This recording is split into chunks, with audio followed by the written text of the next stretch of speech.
The Trump transition team down in Florida now says it's moving ahead after conducting a review into allegations that longtime advisor to President-elect Trump, Boris Epshteyn, might have attempted to use his influence over cabinet picks and get a personal profit. Former Missouri Governor Eric Greitens submitted a sworn declaration alleging Epshteyn led him to believe he must, quote, engage in business dealings with him. To be recommended for a role in the upcoming administration, Epshteyn has denied those claims. Our own Dan Klaidman joins us now. Dan, thanks for being here. Let's begin, Dan, by listening to Eric Trump, the president-elect's son, talk about this situation. I've known Boris for years, and I've never known him to be anything but a good human being. So that said, I will tell you, my father has been incredibly clear. You do not do that under any circumstance. And believe me, there will be repercussions if somebody was. So I've never seen that side of him. I've known him for a very long time, and I certainly hope the reporting's false. And I can also tell you, if it's true, the person will probably no longer be around. Dan, great to have you here. Let's step back for a second. So Boris Epshteyn, he is someone who is well known to people who cover President-elect Trump. People who've covered him for a long time knows he's a constant presence, especially on the legal side of the Trump world, in terms of advising Trump on his legal challenges, whether it be his legal team, getting lawyers to help him out with the criminal investigations, the civil trials, et cetera. Boris also has a personal relationship with Eric Trump. They went to college together here in Washington. And he is someone who's really become a confidant of Trump going back now at least 5, 6, 7 years, if not more, going back to the 2016 campaign.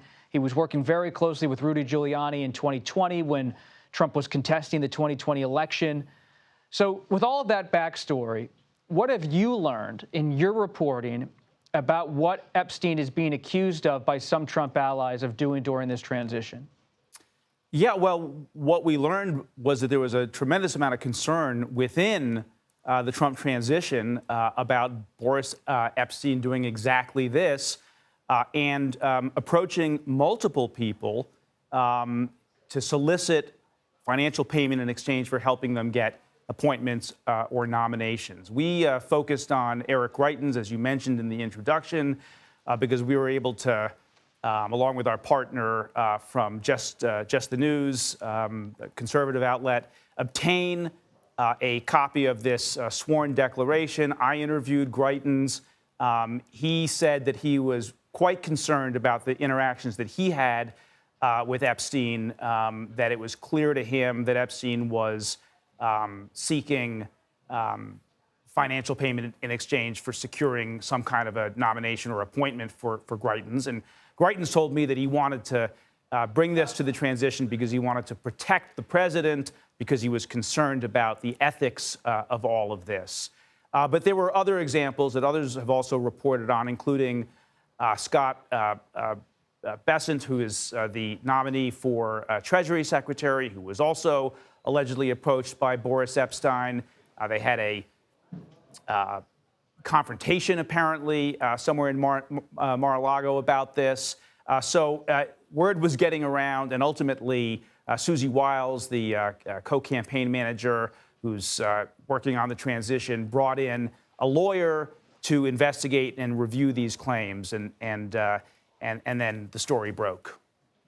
Are you hearing anything from federal officials or investigators about what could be on the horizon here, if anything?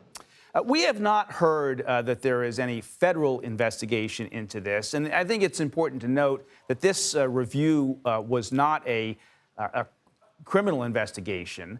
It is more of an ethical investigation. It's not clear at all that anything that Boris Epshteyn did would have been illegal. I mean, this is the kind of lobbying that you often see in Washington. I have to say I haven't seen it inside a transition.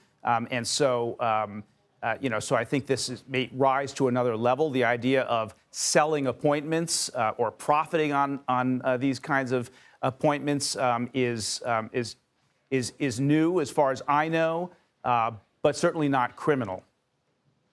Dan Klaidman, thank you for your reporting. We appreciate it. I'm sure this story will continue. We'll keep tabs on it.